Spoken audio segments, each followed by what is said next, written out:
Buenos días y bienvenidos. Good morning and welcome to this lecture. I'm honored.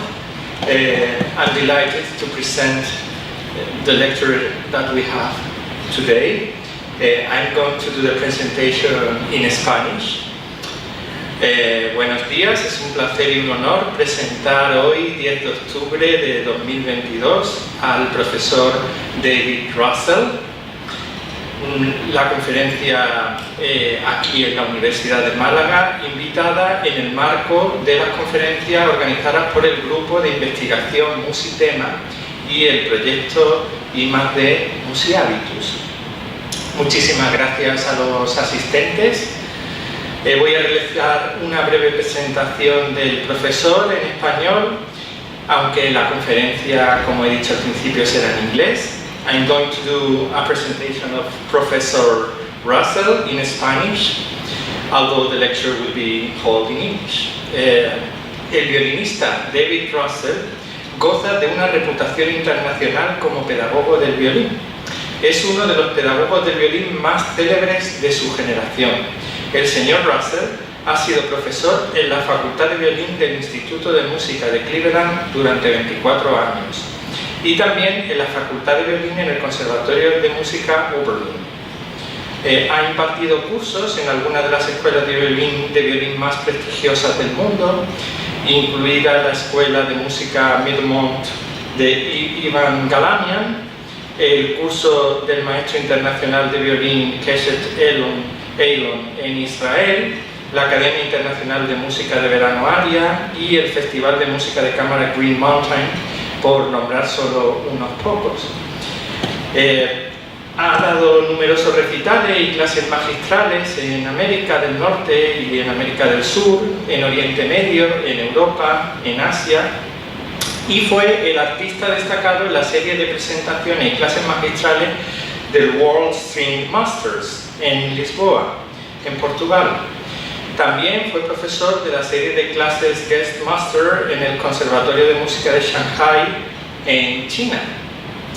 Ha aparecido en recitales de música de cámara en The Glenn Gould Studio en Toronto y sus interpretaciones han sido escuchadas en el programa Performance Today del National Public Radio de Canadá, así como en numerosas salas de concierto internacionales. Los antiguos alumnos del profesor Russell incluyen artistas de IMG, miembros de orquesta de diferentes orquestas de Estados Unidos, por ejemplo Cleveland, Minnesota, Louisville, etc. Entre sus alumnos también se cuenta con destacados miembros de cuartetos de cuerda, profesores universitarios, profesores de conservatorio, como por ejemplo el ganador del año 2008 de la División Junior del Concurso Internacional de Violín de HUM067. Actualmente el profesor Russell es profesor distinguido de violín en la cátedra Ann R. Belk en la Universidad de Carolina del Norte, North Carolina, en Charlotte, en Estados Unidos.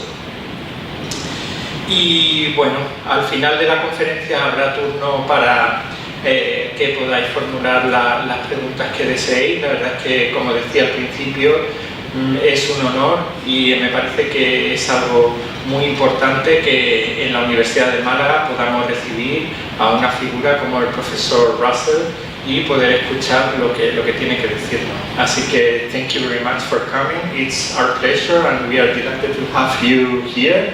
And now it's your turn. Thank you. Let's see, there it is. Daniel, thank you so much for the invitation. It's wonderful to be in Malaga. Andalusia is very special to me and very important to me and to my work. In 2015, I began an international violin masterclass named Masterclass Al Andalus, first in Cordoba and later in Alcalá la Real. And so your history and culture are a tremendous inspiration to me. And thank you for coming to hear my thoughts on a topic that is important to the world, because I believe it is, because As times change, sometimes our values change, and we don't always carry through the most important things. And I see my role at this point in my life is in carrying on the traditions that have worked throughout generations and making sure that those things are preserved. So I want to talk a bit about some of those things in terms of violin pedagogy and the core values and principles that accompany it. But before I get to those things, I'd like to tell you how I got started in the profession of teaching the violin. Better yet, I want to show you a short film about my pedagogical roots, so that you might better prepare yourself to understand the very broad foundational concepts I'll share later. This is the school where I put my violin playing together, where I encountered the greatest teaching of my life, and where I began my teaching career.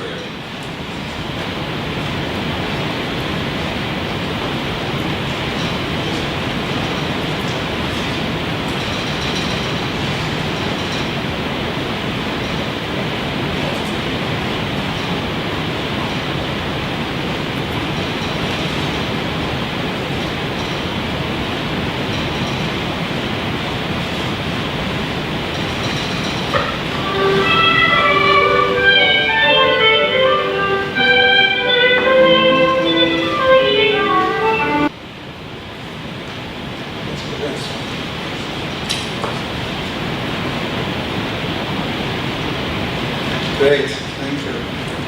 I love to watch that film. It brings back a lot of memories, and there were actually a lot of very famous violinists you saw in that film when they were merely children. I think you might have recognized Itzhak Perlman when he was 13 years old. Kyung-Hwa Chung was there.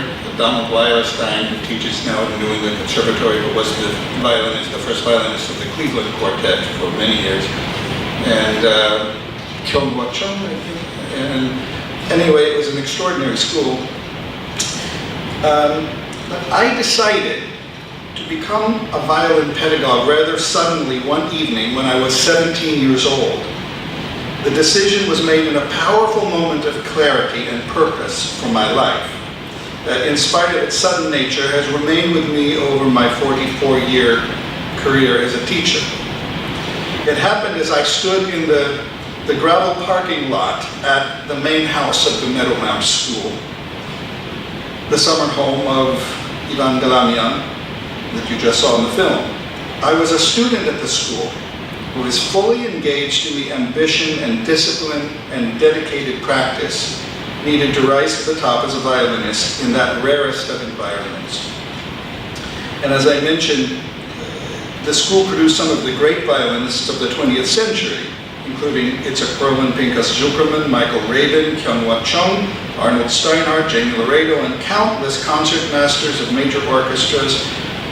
And in hopes of joining that list, my fellow students and I dedicated at least 5 hours a day to individual practice that was led and defined by the specific and profound concepts imparted to us in our lessons with the great master teachers who worked alongside Mr. Galamian and with Mr. Galamian himself. Under their guidance, the intensity of growth and development we experienced as students seemed almost mystical or magical to us. And the reasons for that I'll discuss in a bit, but now I just want to go back to how I decided to become a pedagogue.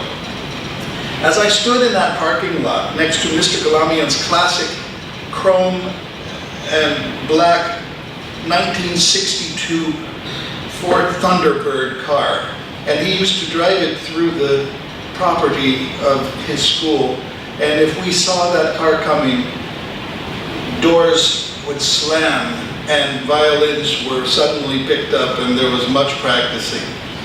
But I stood there next to that car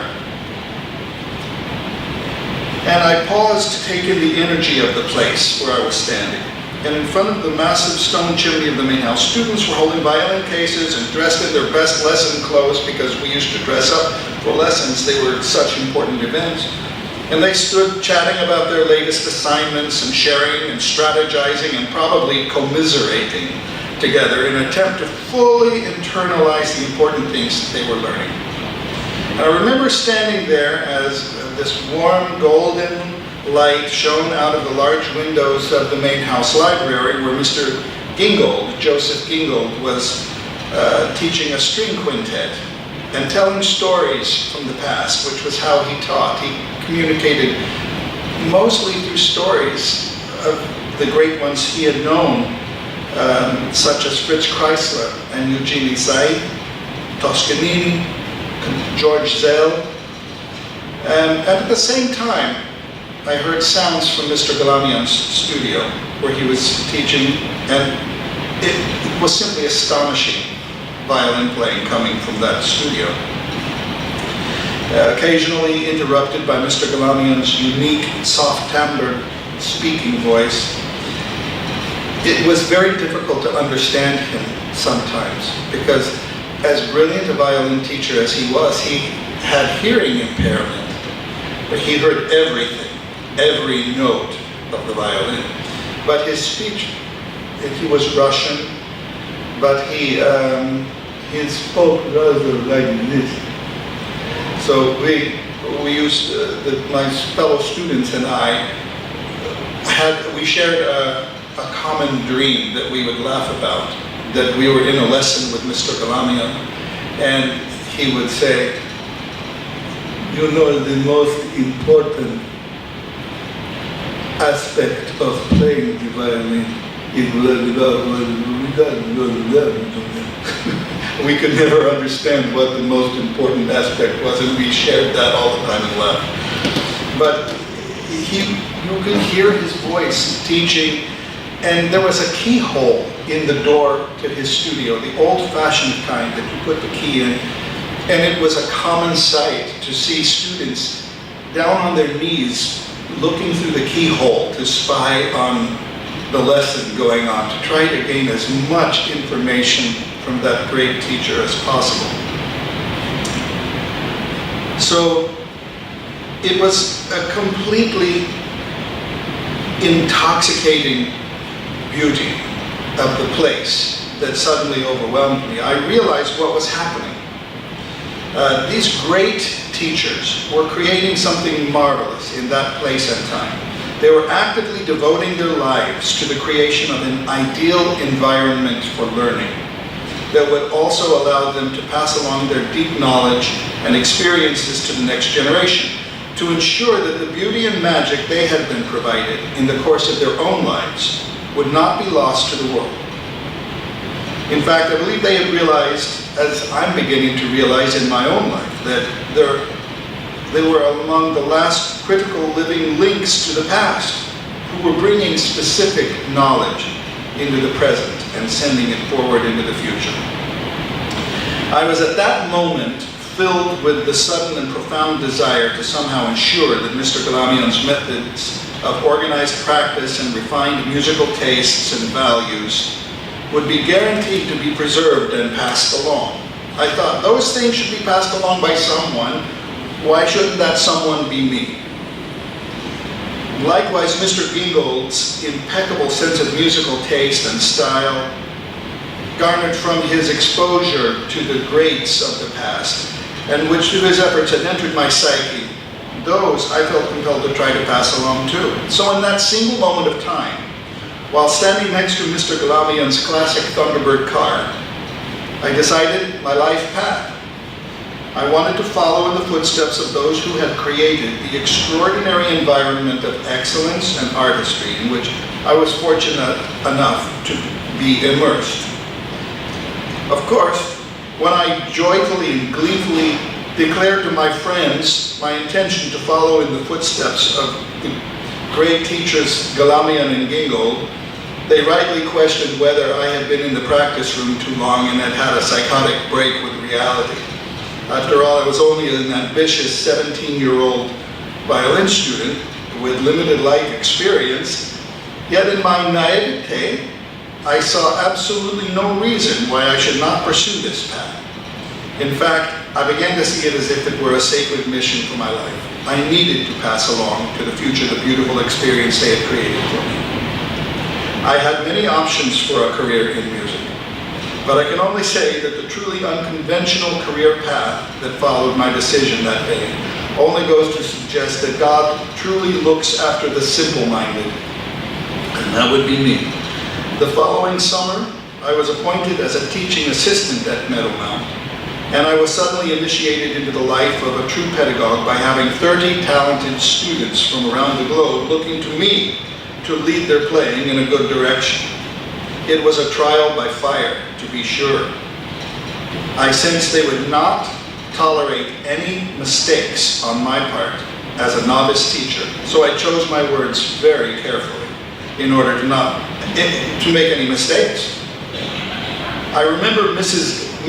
Galamian's encouragement to me when I expressed my first feelings of doubt brought about by the weight and responsibility of my new position. She said to me in a hilariously unintentional corruption of the golden rule, she said, "Well, dear, now it's time for you to do unto others what's been done unto you." In other words, whatever they did to you, do to them.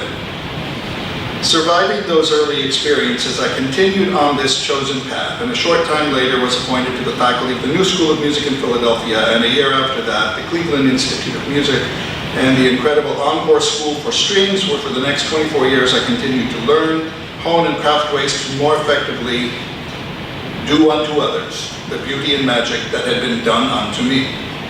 Well, when I think about it this way, my motivation for becoming a pedagogue becomes clear.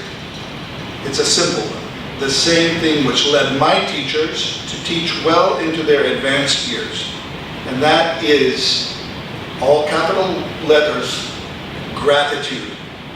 It's one of the most important aspects of good teaching, is being grateful for what you have been given by your teachers and wanting to carry that forward. Gratitude is the ultimate reason I chose to teach the violin. Of course, each of us has to determine our own reasons for why we're drawn to teach, but I'm willing to bet that if you think about it deeply enough, gratitude might be found among your reasons too. When we remember the people who have given us the tools which have allowed us to participate in the beauty and creativity of the life we enjoy as musicians, from our very first teachers forward, can we help but feel anything other than grateful? It's life-changing stuff our teachers initiated into us, and I feel we owe them a huge debt of thanks. And maybe we take that debt of thanks a step beyond when it's paid through our efforts to pass along the kind of wonderful experiences that our teachers gave to us. So that's how I found the passion to pursue becoming a pedagogue. But for the practical purposes of this lecture, and I want to share with you some of the important core values and vital principles I've come to believe in. In order to be the most effective teacher possible, we need to understand the meaning behind the roots of the word pedagogy.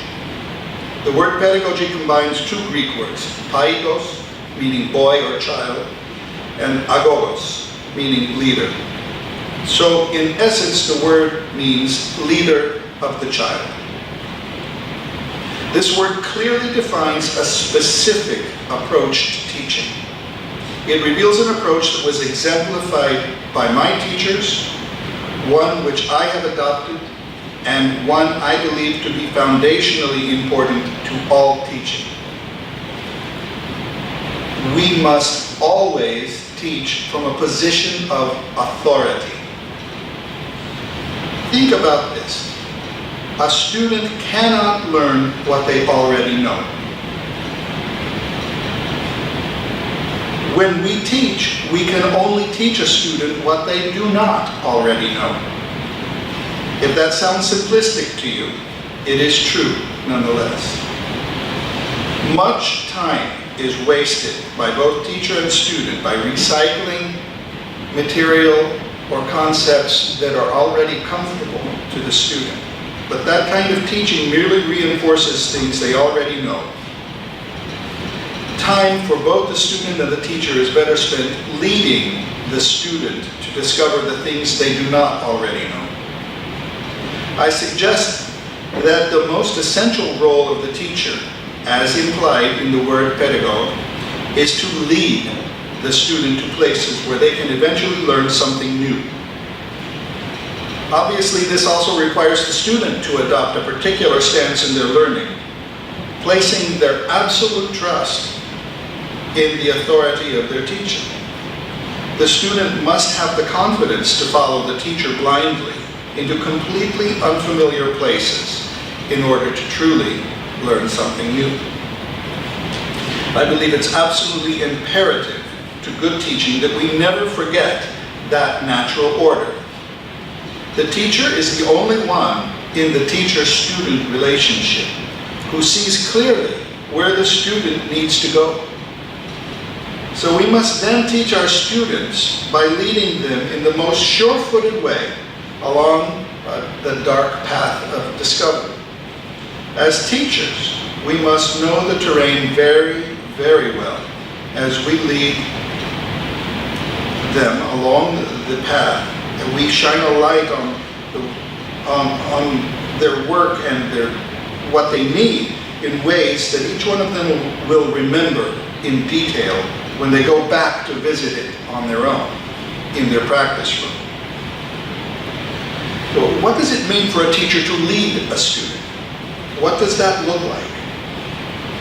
Well, speaking of the illuminated path, which is part of the title of this lecture, essentially good teachers are in the business of creating methods that lead to light bulb moments for their students. Rather than simply telling them what to do, we create conditions which allow students to discover something they were blind to before.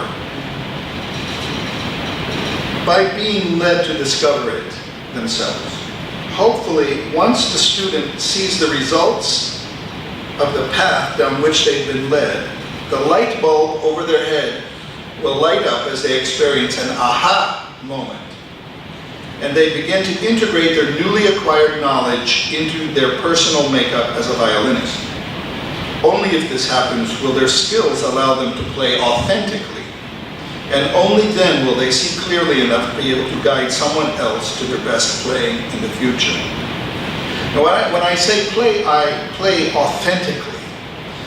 I want to pause for a minute and say that there has been a trend among the students seeing so many wonderful musicians out there that they need to feel that they are bringing something completely unique and authentic to the world. They need to be different from everybody else. But what they fail to recognize is that if they follow the path that honors the music and honors their talent, it's inevitable that they will be heard as an individual. It is inevitable. I remember one student coming to me, and she was a marvelous, gifted student. And she said, "Mr. Russell, would you like to hear my Sibelius concerto?" And I looked at her and I said, "With all of my heart, no. I would not like to hear your Sibelius concerto. I would like to hear the Sibelius concerto as you honestly tried to play it well." And she was confused for a bit, but eventually understood. So, this method of leading the student requires a variety of approaches at different times. It requires kindness, patience, stern discipline, and praise for the student's successes, balanced with critical evaluation of their efforts. Yet the foundation on which we as teachers stand is the context of the seeing guide leading the temporarily blind. Not everyone is comfortable with this approach. I remember an occasion during a private audition to enter my class in Cleveland, when a rather thoughtful but misguided student asked me if I would agree to, quote, join them along my personal learning path. I raised my eyebrow and said, well, I'll certainly be on that path with you, but I'll be leading you down it, not skipping down it hand in hand as we compare notes on what we're learning together. I am the master. You are the pupil. As long as you are my pupil, that will inevitably be the way it must be. Fundamentally, I believe that's how teaching works best. Great teachers I have known unfailingly operate from this foundational position.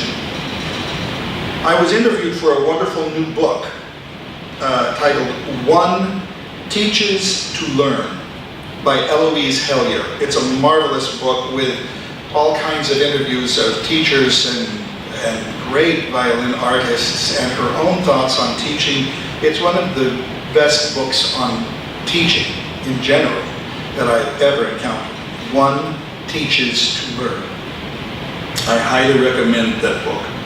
Of course, as the book's title implies, there are many times when the teacher also learns things as we teach. But what we learn for ourselves is not always immediately relevant to what the student needs to learn at the moment. Nor does it change our necessary position of being the authority. We must remind ourselves that the role of teacher is always to be the seeing person in the relationship. We must commit to it, otherwise, as was once famously said, if the blind lead the blind, both stumble into a ditch. Remember your role. Now, on to the discussion of important things that good teachers instill in their students. The list can be long, but I've limited it to the things I find are absolutely mandatory. The first and most important thing we as teachers can teach a student is how to practice.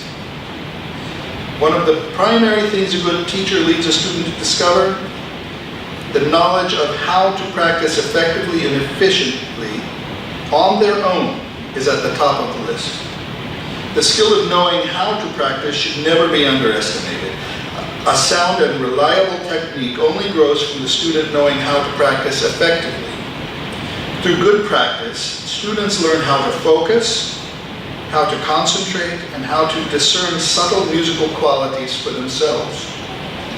As teachers, we need to lead them to discover practice methods that not only build technique, but also integrate interpretive ideas into their playing.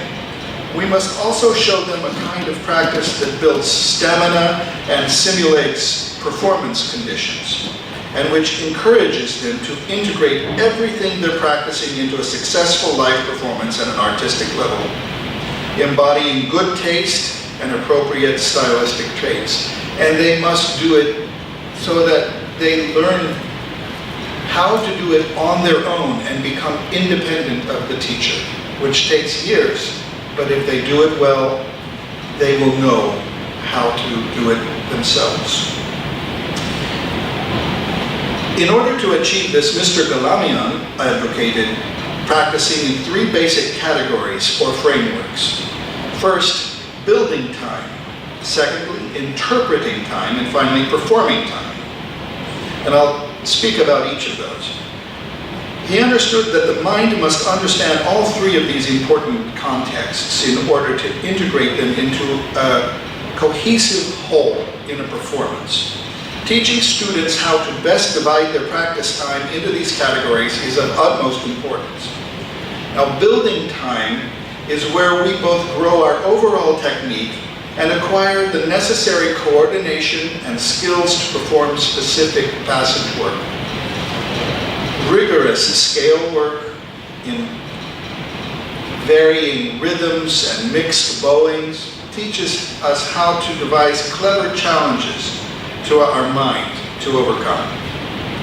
Those things not only build our overall technical abilities, but they teach us methods for building the passage work in the repertoire. It teaches us to break down the passage work into small units so that we can achieve our desired goals more easily, then connect the small units into progressively larger ones. We practice using varying speeds. We practice slowly, medium, faster, in order to set certain impulses in our nervous system. Where does this finger have to go before I can even think that it has to go there? And we spend a lot of time in repetition in building time, trying to get that nervous system, the impulses to move here, move the bow to the new string. This finger is already prepared. We essentially bomb-proof the passage work as we grow our overall technical ability. So I want to show an example from my own practice. I filmed once. Very frustrating practice that to try to remember, to get my body to remember where to move next, as if it were a reflex. This is the one.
Now you see how you could fill many hours of practice trying to connect the mind to the muscles.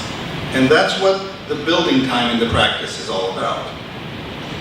Now, interpreting time is where we decide which techniques to use that best express our artistic interpretations of the repertoire.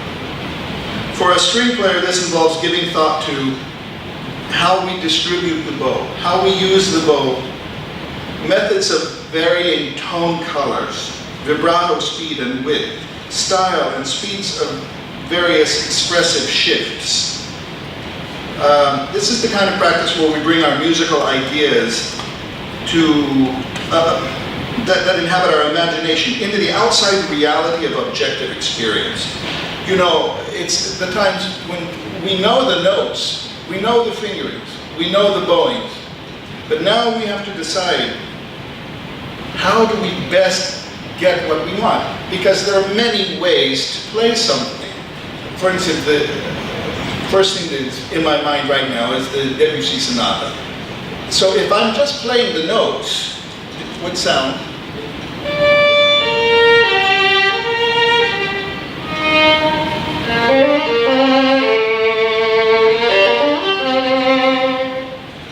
But in my practice, I have to think, how can I create a color that moves to a new color, that creates an impression that stays with everyone in the audience?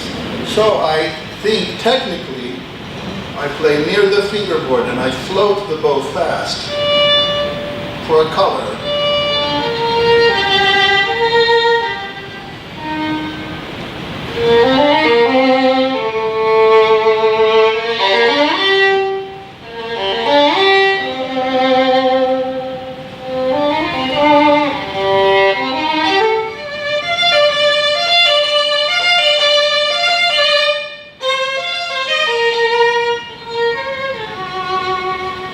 Changing the colors, or even the sound of the instrument to make it sound not like a violin.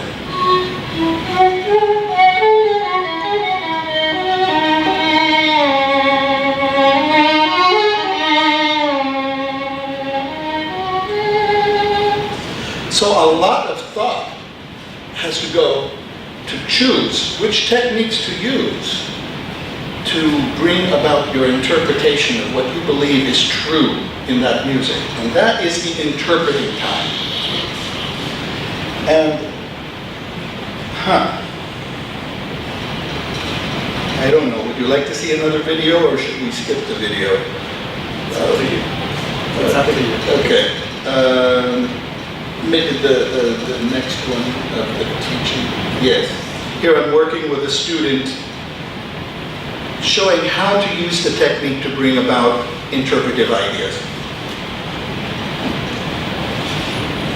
This is from my own masterclass in New York.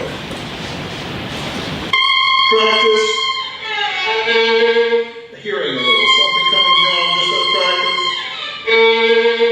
So that there's connection eventually. You gotta take that out.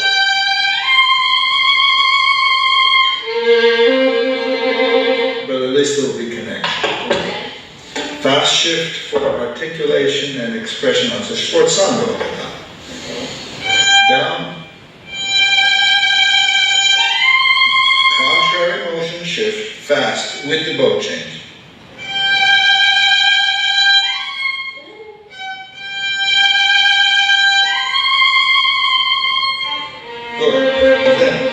Glide the sounding point on the end of the sforzando note. You have to have enough balls for it to work.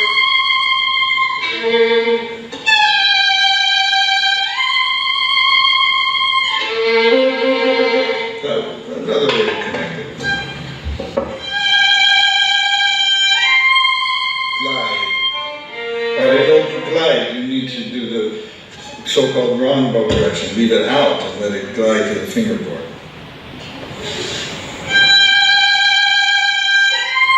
Out. That's it. Don't get any open strings.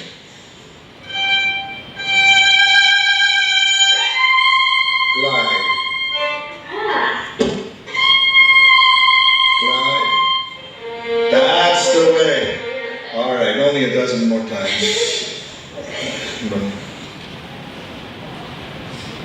So it's interesting, all that work for 3 notes, but to get those notes to say something, that's where the work is. Finally, there's the performing time in new practice, where we play through entire works, or at least large sections of the works, under close approximations of the performance, mindset, and conditions, where we play through it without stopping. And all of the artistic and expressive qualities are there. Because often what happens is that we practice, we drill, and we repeat, and we think of the technique, and then we go out on stage to try to play expressively, and it feels completely different because we can't stop, and we're trying to express, and it's like, have I ever played this before? So this kind of practice is very important, where we have to pretend that we're performing on the stage. We play the entire work through with expression, and we do it many times, so that everything comes together as a performance. And then we go out onto the stage, and it's one more time that we have played it through expressively. All right, so the second very important thing we have to convey to all of our students is they must develop a good set of aesthetic values. Some of these values we can say are relative to the taste and personality and artistic qualities of the individual, but other values should be considered absolute values.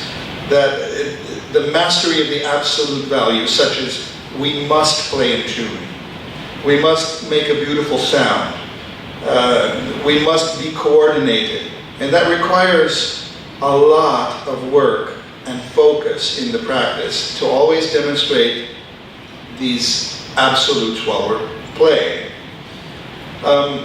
These values require effort of both the left and right hand, as well as the hands working in coordination with one another, and always overseen by our ear, listening to the qualities, and our mind judges, is this what I want? Is this what I want to say? How do I get what I want to say? So, whatever we say must be in tune, must have a good sound, must be coordinated, must be clear. Those absolute values have to be cultivated so that we don't say to ourselves, good enough, next time, I'll get it next time. No, absolutely, every time, certain things are there.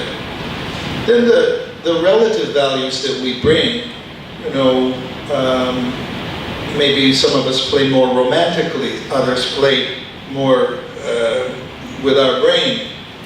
Those things will be apparent, but only if the absolute values are there. Regarding, you know, I can go very specifically talking about the violin, but I don't want to go too long about that. But the left hand, you know, of the violin, we have to build the structure and make it as reliable as using language. If we understand this little fingerboard on the violin intimately, where we spend so much time there that whatever comes to our mind, our fingers can find and do immediately.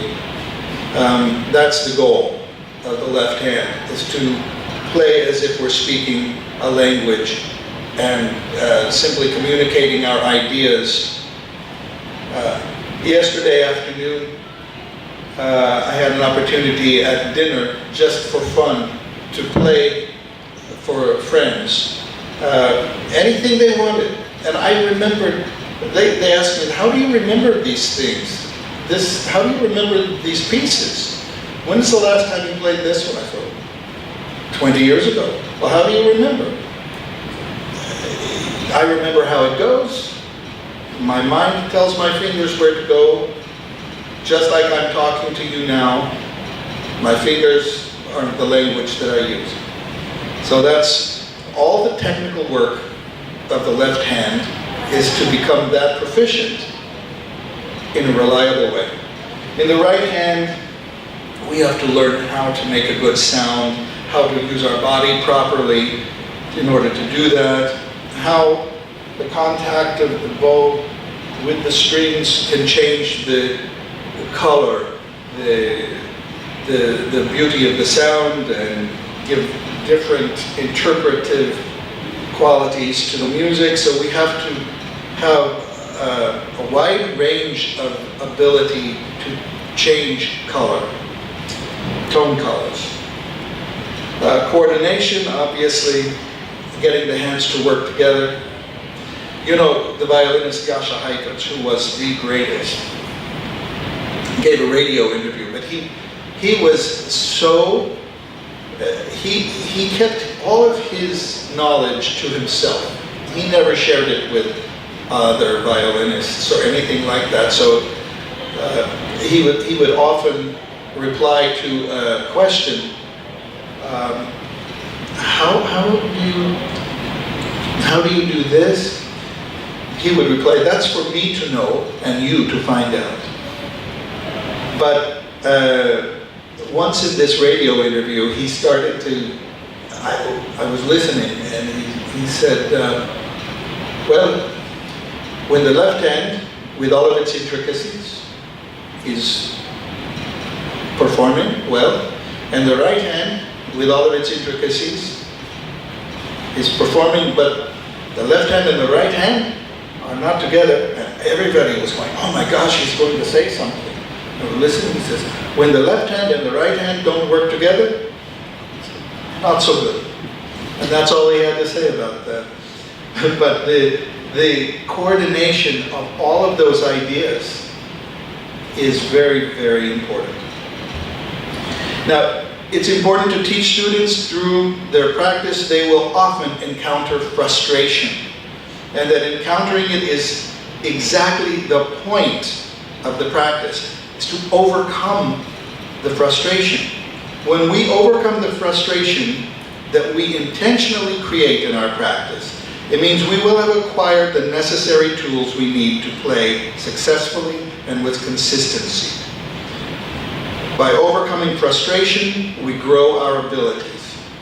Then in order to be thorough and grow our skills even more, we must then create new frustrations to overcome. So I always tell my students, embrace the process of overcoming frustration as a necessary part of mastering your playing. So these very important absolute values and the principles needed to be followed to achieve them may be taught first through rigorous scale work, followed by reinforcement in the somewhat more musical context of etudes, and of course they are carried forward into the study of the repertoire. We have a balanced diet of scales, etudes, solo repertoire, and unaccompanied Bach. And that's the best way to keep these values and principles frequently practiced. It's important to not fixate on any one of these areas, since each one is needed to achieve mastery.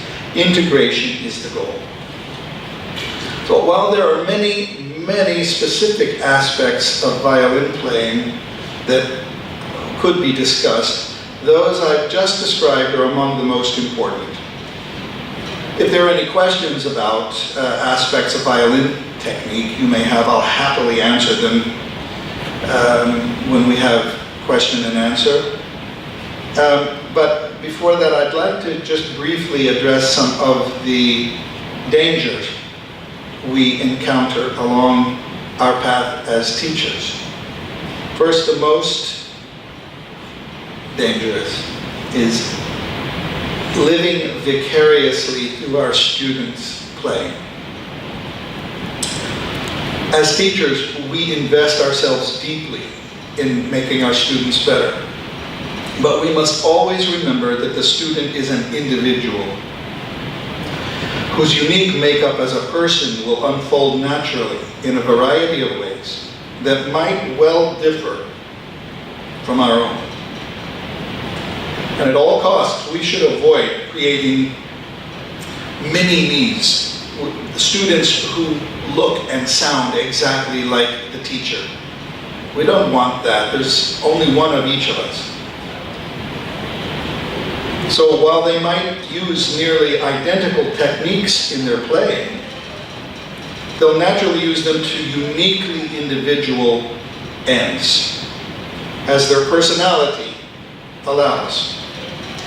If taught well, a student's individuality will naturally speak through their playing, and their playing will sound honest. It will reach the listener. You can't fool an audience. An audience knows authenticity, they know honesty when they hear it. And that is the goal to have in our playing, to play as we are. To play like the people that we are. So if they're taught well, the student's individuality will naturally speak through their playing. And this without intentional efforts to create an obvious individual style. If they're well taught, that style will emerge naturally and without a thought towards artificially creating it. Avoid creating a copy of yourself as you teach. Teach guiding principles and let the individual personality emerge naturally. Secondly, always consider that no two body types are different. Some people have long arms, some people have short arms, some people have a long neck, some people have a short neck, long fingers, short fingers. That's why we use principles instead of rules. Principles are meant to guide, not to be rigid. Forcing every student to play in ways that might not consider their physical conformation will just bring unhealthy results. So we apply flexible principles, not unbending rules.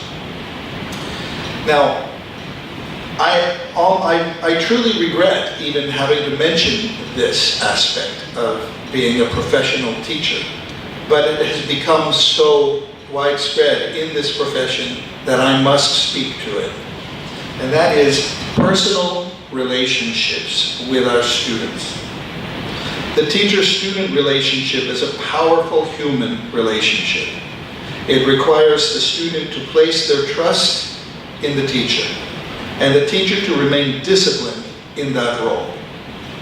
Oftentimes, the lessons we teach carry over to other areas of our students' lives, and that can blur proper boundaries between the teacher and student.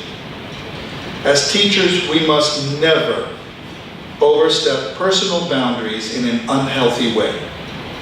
And it's a sad statement about our profession when teachers abuse the teacher-student relationship, turning it instead to a predator-prey relationship in order to develop improper physical or emotional relationships with the students. So to put it simply, never go there. Never betray the trust that your student puts in you as a teacher. Patience. Our levels of patience vary. Teaching requires a lot of patience. It's important to not lose our temper out of our own frustration with a student's readiness to learn. We might want the results to show up now, but the results will actually only appear when the student is ready for them to appear. So as long as the student is making an honest effort, the teacher must exercise patience and wait for the beauty to come out. And praise for a student.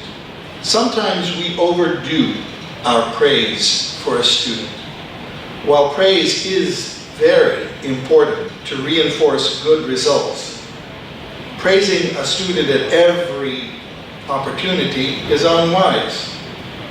A student needs to cultivate the attitude that they can always improve their efforts and seek out the areas they need to improve by facing them honestly. A teacher must offer carefully measured praise and a measured criticism of the student's play. Give them the praise that is deserved and also the criticism to grow. Finally, say, be prepared to let them go. As I said, we invest a lot of energy and time and devotion and love into our students. But when it is time for them to go, it's time for them to go. Let them go. Oftentimes there's a temptation to hold on to our students to show how brilliant our work has been. But it's not about us. It's about them at some point, and we must let them go. Teaching is essentially a selfless profession, and it is often without thanks. Yet we do it because the future of our world, the appreciation of beauty, we do it because we need to do it. It is important to the world.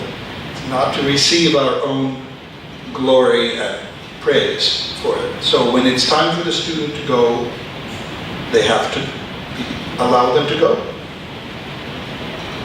We have to contribute to each student with the intention of eventually backing away and allowing the student to become independent. So we must always avoid using the student simply to make our career better. We are there to help the student.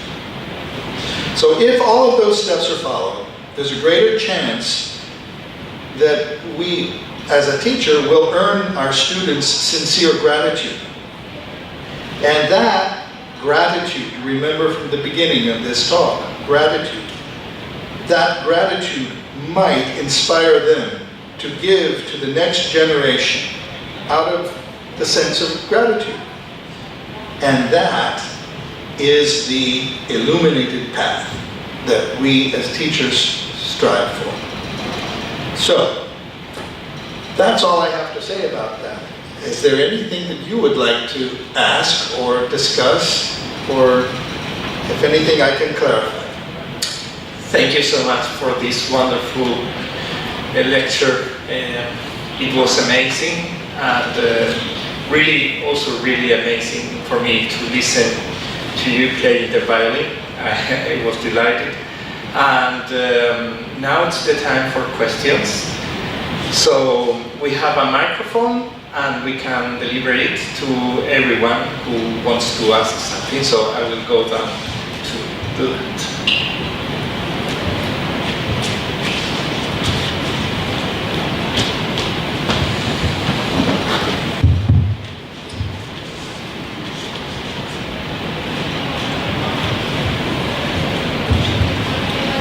Hello, good morning, Mr. Bronson. Good morning. You talked about absolute rules when you mentioned 3 stages, right? About building, interpreting, and performing.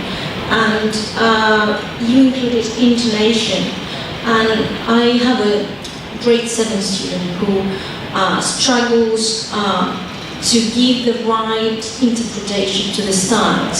So my question is about boundaries. How do you explain to a student where their role as interpreters finish, because they have to follow some rules about the style they are playing? In interpretation. Yes. Like, for instance, if the student brings an interpretation that is clashing to the style, with the style, if they are playing in a classical piece, for example, and they play too romantically or something. Yes. Yes, I or understand. baroque, or I mean, my student is really talented and young, and she wants to do it as, you know, beautifully as she can, but she does not have enough knowledge about each musical style and what is required for it to be within the standards. So I asked her to listen to other players apart from playing herself and listening to my lesson and all that. But I don't think I'm leading her well enough to give her, you know, a clear idea of what she needs to do to be independent in that way. That is a wonderfully thoughtful question. And it speaks already to me very highly about your teaching, that you care to give to the student an understanding that their interpretation of different styles of music is extremely important. And it's not, you know, sometimes the teacher has to be a bit of a psychologist, in that if we see the student's ego being larger than, and more important than the music, then we have to find a way to call their attention to that fact. So if they are playing, maybe I'll tell a story. I remember a young man playing a Brahms sonata for me, and it was wildly inappropriate what he was doing. It had nothing to do with Brahms. It was just, if there's anything I could say about it, it was just wrong from start to finish. And I said, you know, gently at first, you know, I don't understand why you're choosing to do this, because this doesn't speak like Brahms. He says, oh, well, I've thought about it a lot, and I really think that this is my interpretation of Brahms. I see. And I said, oh my gosh, wait a minute, how old are you? He said, I'm 17. And I said, 17? Wow. I just realized The first time I performed this piece, you weren't even born yet. You know? So, I mean, you have to be a little bit, sometimes a little bit stronger. But sometimes you don't have to be. You can also just explain that, listen, in classical music, the value is on clarity. Clarity of articulation, clarity of rhythm, purity of sound. That defines the classical era. In the music of romantic music, yes, there's more. There's a deeper sound. There's maybe a few more slides here and there, but always in the language, you strive to find the language of the person who wrote the music. If you're not doing that, you're not using your time well. And so if the student feels very strongly that their interpretation is right, and you as the teacher really don't agree, I think you have to try to say, maybe, can you show me how you think this is appropriate to this composer? How does this speak like this composer? How does it reflect the values found in Mozart's time? How does it, you know, and if you face them with that question, if you pose that question to them, there's a cognitive dissonance that happens. If they're playing Mozart with all kinds of rubato and slides and wide romantic vibrato, but we've established that playing in Mozart is clarity of articulation, clarity of rhythm, more pristine, more narrow vibrato. Is what you're doing here, does that reflect that interpretation? And if not, why are you doing it? I tell my students all the time that if I see something I call subjective playing that feels good. It feels good to the student and means nothing to anybody listening. They hear a record, they hear a CD in their head, and it's not objective, it's not real. They hear an illusion. And the reality is that they feel good because it's what they're used to. But that's not interpretation. Interpretation must be in the objective realm, not the subjective realm. I hope, does that address it? Yes, it does, and it would be ideal for a much older student. I'm talking about a 12 years old girl who is really talented. So she doesn't really know the rules of each style yet. So my difficulty as a teacher is to explain clearly how every style has its boundaries about how it's meant to be played. So that's what I struggle on. I think about how to give her a frame to drop onto. This is a 12-year-old? Yeah. Yeah. I can tell you, she doesn't know much about, she has not had enough time. She's Chinese. She didn't have enough time to think about everything you mentioned. That would be ideal maybe for 18 years old or so on. But this is like it really is a girl. I've found that with young students that are gifted, there are more problems for the teacher to deal with than the average student. But the age alone, I mean, they need to listen more. They need to go to more concerts, live concerts. But today, look at this marvelous tool of YouTube.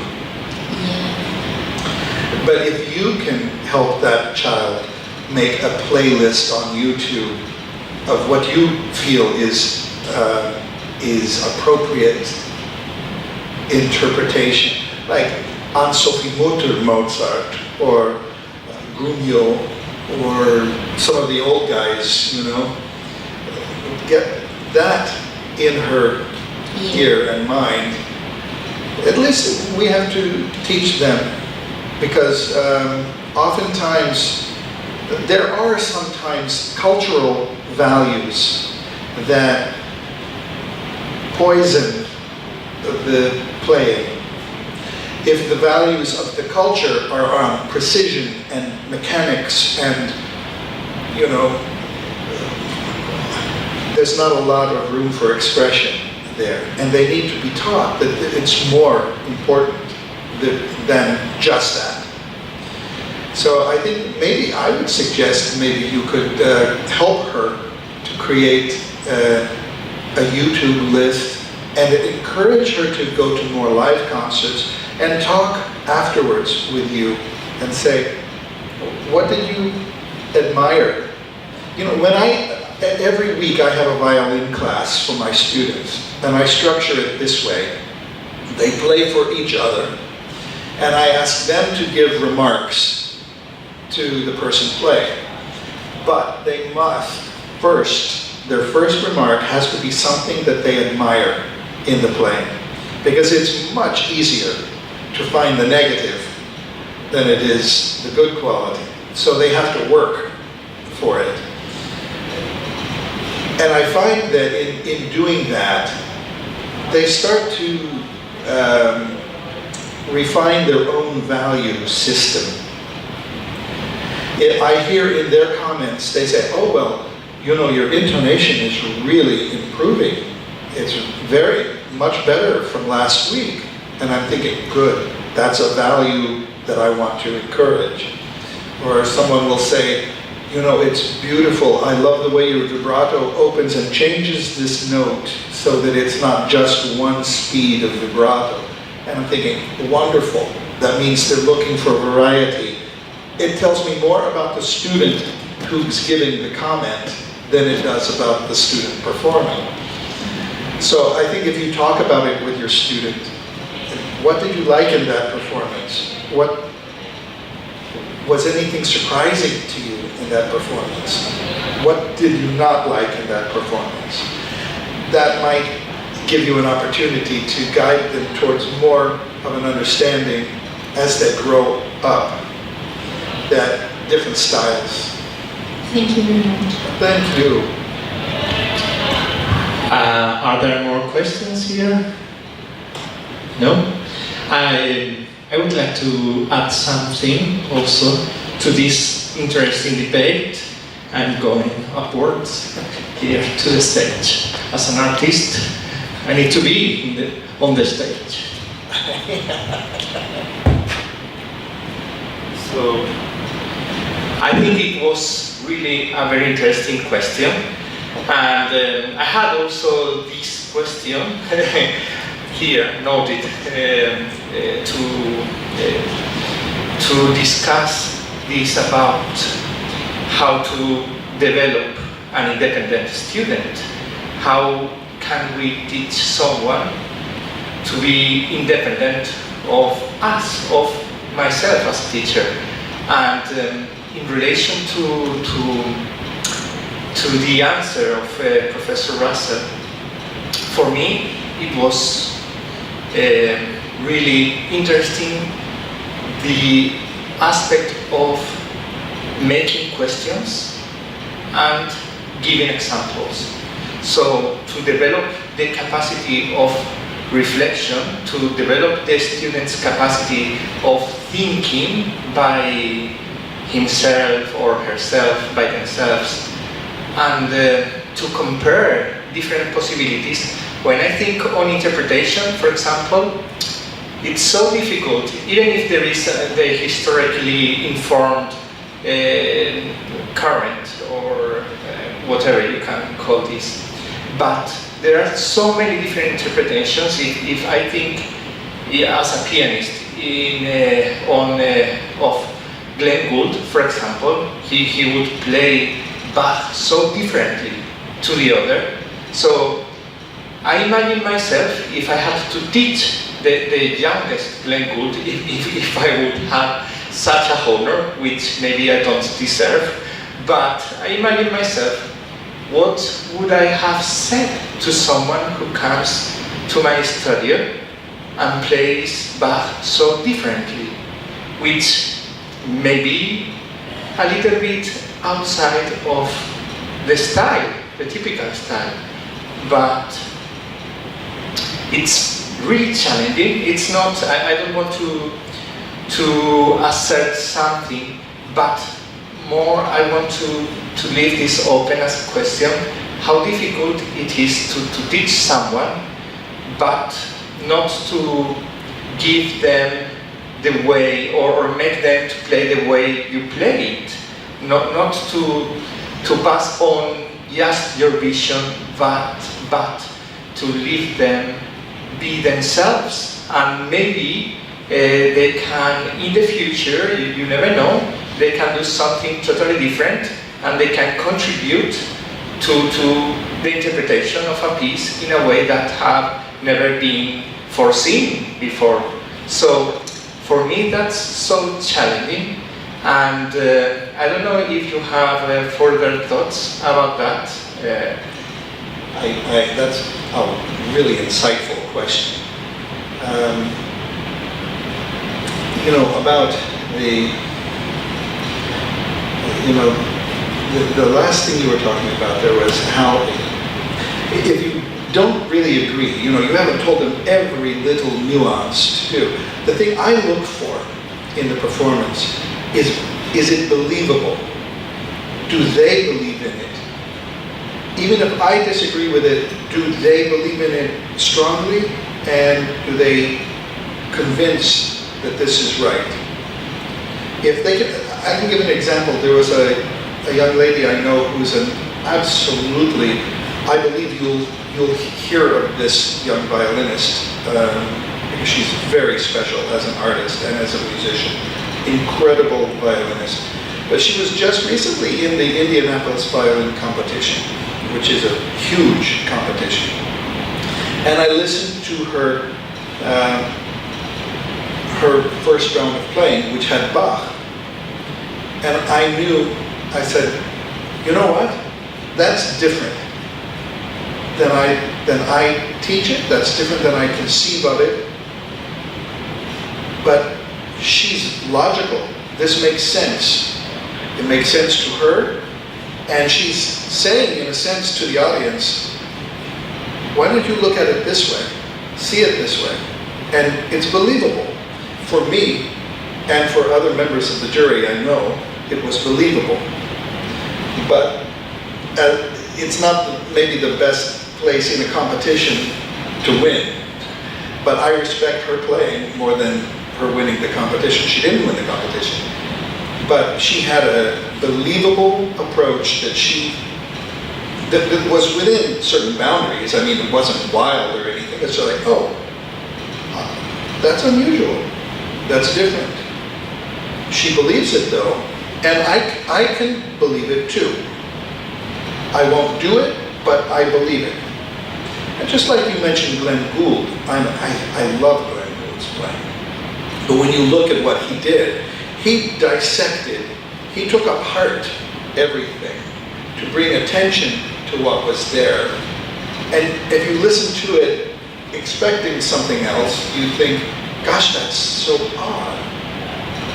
But then you realize that the intention of a trill is to bring tension between two notes. So normally people play da da da da, and he would play da da dee da dee da dee da dee da dee da.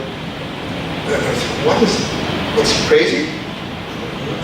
No, he brought tension between those two notes. But there was a famous quote of George Zell who said, you know, this Glenn Gould, that nut is a genius. So you can have a large capacity for other people's ideas as long as they are believable, they're sincere, they're within a margin that's not crazy. But if they convince the listener that I believe in this, I can believe in it for the time that they're playing. For me, that's the difference. It has to be honest play. It has to be believable. They have to be committed to it. If they sell that to me, I'll buy it. It makes sense to me. And I would myself also think in knowledge, so that the person who does it is knowledgeable. So it's someone who has examined it very deeply and has come to this interpretation from a deep study of the music. It's not someone that comes and plays for the first time this piece and has no further knowledge on this, on a style. And very interesting. And something that also captivated my attention was about frustration. And before I go on to frustration, there's something you just said about competitions that is also interesting to me. I wonder whether it's possible to make a career without being involved so strongly in competitions, and on the other hand, some of the at least to me, it's just my own taste, the interpreters that I like the most are the ones that are doing something different, something that you could not find in a competition. If you think of Jascha Heifetz, but if you think of, I don't know, there are so many examples that Alfred Cortot, William Bacos, I'm thinking of pianists because I am a pianist, but I could also think of violinist or whatever. Maybe they would not win a competition nowadays, but for me, they are speaking to me much more than many players that are winning nowadays the competitions. So I see competitions like making everything square, like making like a product. They are manufacturing something to be delivered, but I enjoy so much the interpretations of those old recordings where they make mistakes, but it's so alive, so fresh, and so different, and paradoxically, it's so old at the same time. So I wonder how both things how can we deal with that? I absolutely adore this topic because, you know, I've been on several juries of international competitions, and it's funny how it works out. It's the values that I look for are sometimes very different than the competition values, which, as you say, creates a playing that is very narrow band. Everybody sounds the same, and who sounded the same the most accurately wins. It's not interesting. Sometimes I remember two things. One, in a competition in Switzerland, and I was on the jury, and I got angry.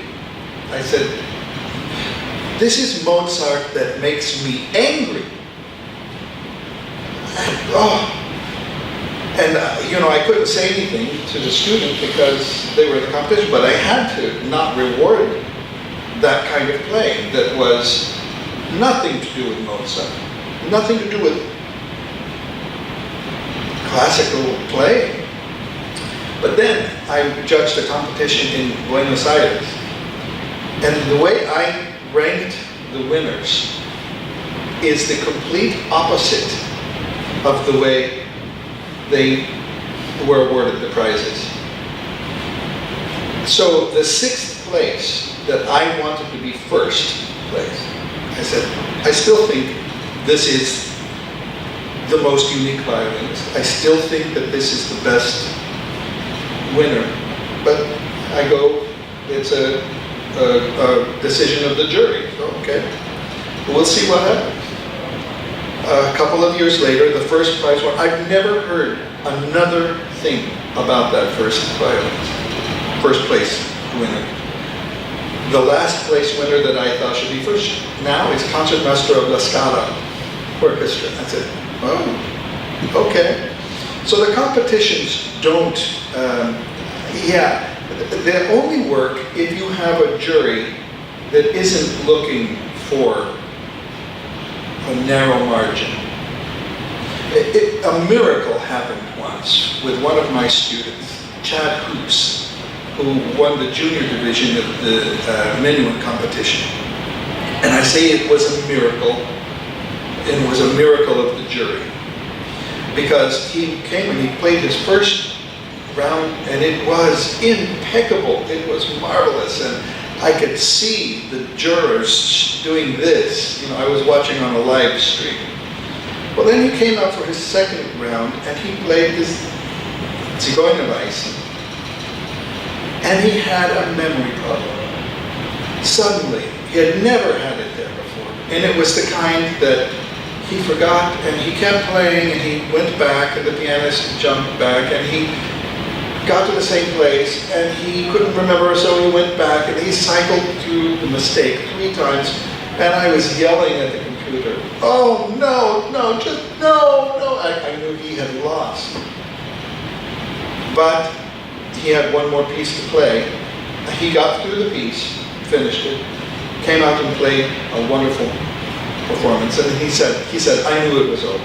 And I said, "I know it's over, but, you know, good work." Well, it wasn't over. I looked at that live stream and I saw the jury, one member of the jury had her head down on the table. Like, I can't let this happen. He won the competition, the grand prize, because they, as a jury, valued what he brought to his play more than they valued the perfection of the moment. They didn't think that this was ever an issue that would eliminate him from a career. And they knew that it happened to everybody at some point. It just was bad timing on his part, but they recognized the values in his play. And that was a miracle of modern competitions, which was not about who is the most perfect today. One is like, who's the most deserving today? Who brings the most interest to this? And he won. I was I'm still amazed by that. So I think if competitions play any role at all, in a good way, it's you have to assemble a jury that has enough value of the good things to put it in that order. So maybe a difficult thing is to choose very wisely which competition you are going to try or not. Well, you can also look at a competition and decide, well, it's going to be so good for me to learn this repertoire under stress, and let's see what happens. And you take your chances with, you look at who's on the jury and try to get an idea of values. You know, I knew, for instance, in the Indianapolis competition, I knew which jurors would like that young lady that I was telling you about, and I think I was right about that. I think they did like her. One of them even said, well, I had you there. So you kind of get to know the jury over time, but you do them to better yourself. And to say, look, when you don't win them, it doesn't make it easier, but you've still gained something by putting all of that music together and trying. Exactly, and something to think about is also the preparation for competitions, the mental preparations that we as teachers need to work about with our students. What is the meaning, the real meaning of winning or losing a competition, and how to deal with that world, which was not easy for me as a performer, and I now see with a totally different eyes now that I don't compete anymore. But I would have liked to see with the eyes that I have today to competitions in the way that I see them now, which was not the one that I had when I was competing, and that was harmful for me. one of my teachers was David Salón, who was, after Mr. Violin died, he was the chairman of the violin department at Curtis Institute in Philadelphia. And he was preparing me for a competition. And he said, as the last lesson, he said, I want you to remember one thing. If you win, you're not any better a violinist. And if you lose, you're not any worse a violinist. And that helped me to go there. I ended up winning a prize, but I didn't win the whole thing. And it bothered me, of course. It bothers the ego. But then I remember what he said. He said, if you win, you're not any better. And if you lose, you're not any worse. So it's the work that you put in. And this other topic that I raised before, which is very well connected to this one that we are talking about, frustration. I have had students who were many times so frustrated about their own practices, about not reaching their own objectives, and I always wondered how to deal with that. How can we practically help our students to overcome, to get accustomed to that feeling? If you have any thoughts that you would like to share with us about that. Well, as I said, it's important to say often that it's very important to intentionally overcome frustration, because frustration is going to be your companion if you're going to grow.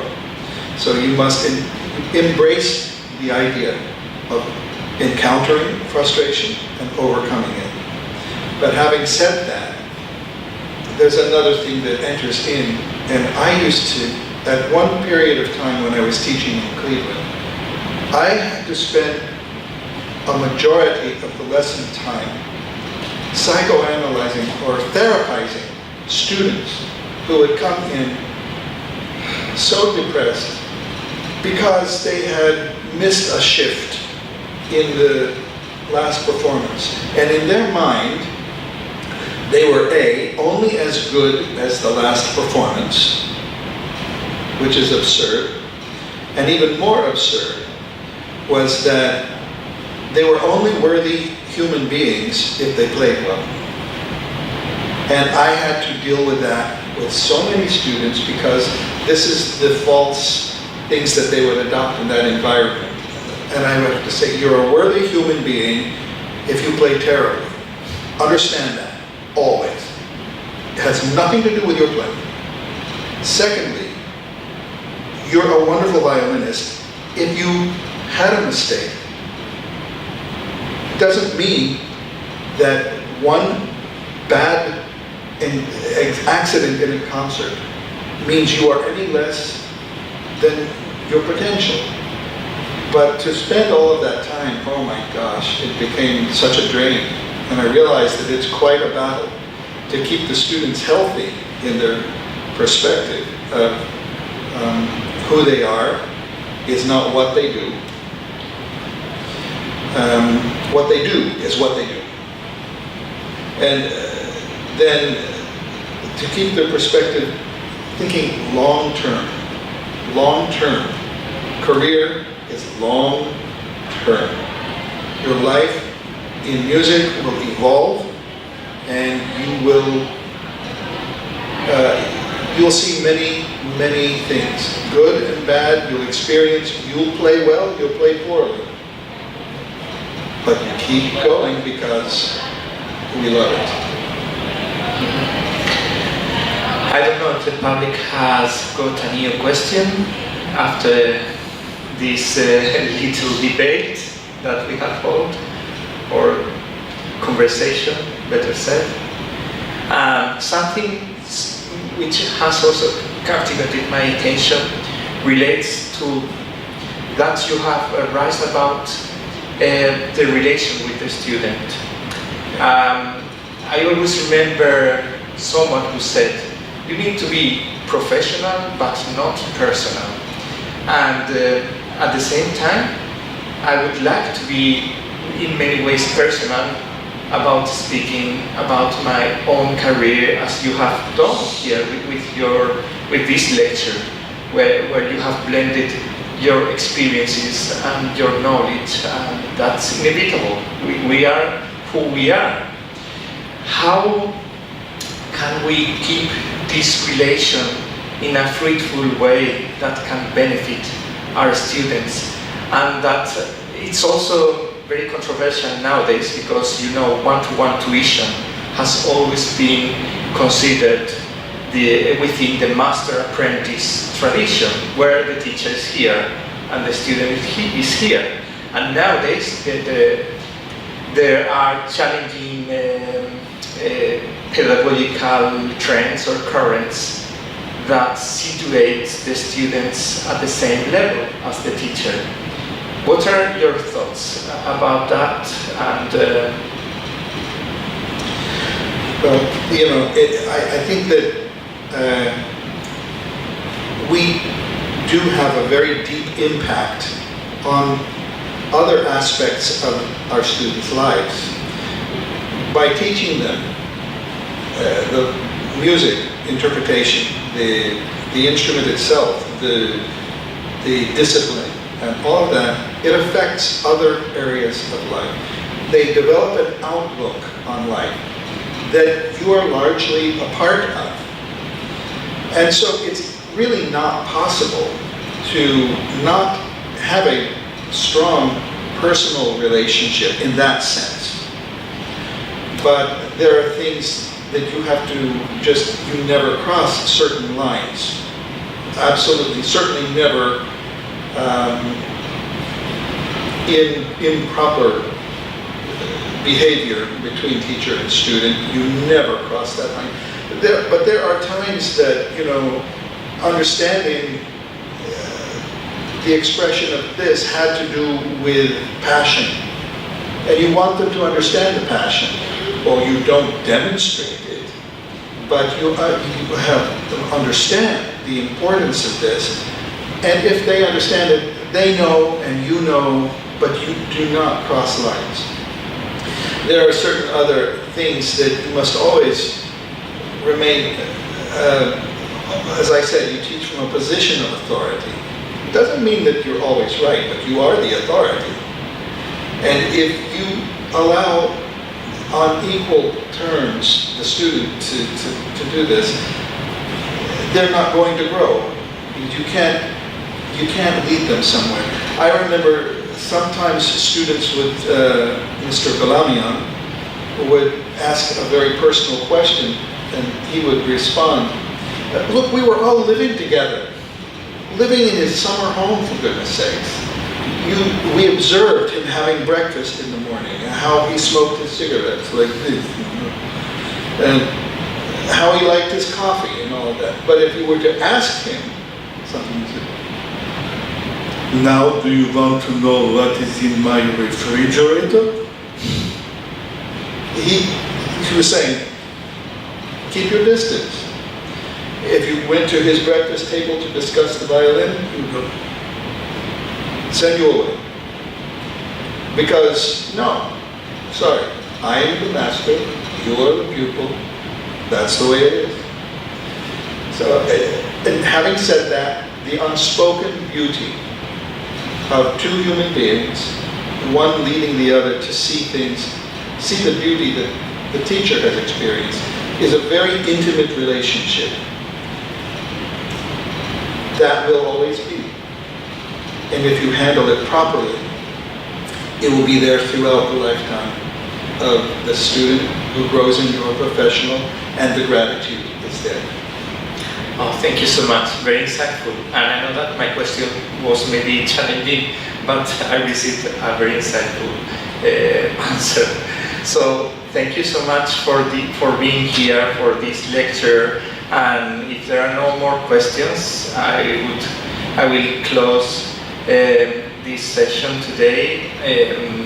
I would like to highlight our gratitude with you for being here and for doing this so wonderful job. Thank you very much. And thank you to the University of Malaga. and I look forward to the next time we have an encounter. And applause.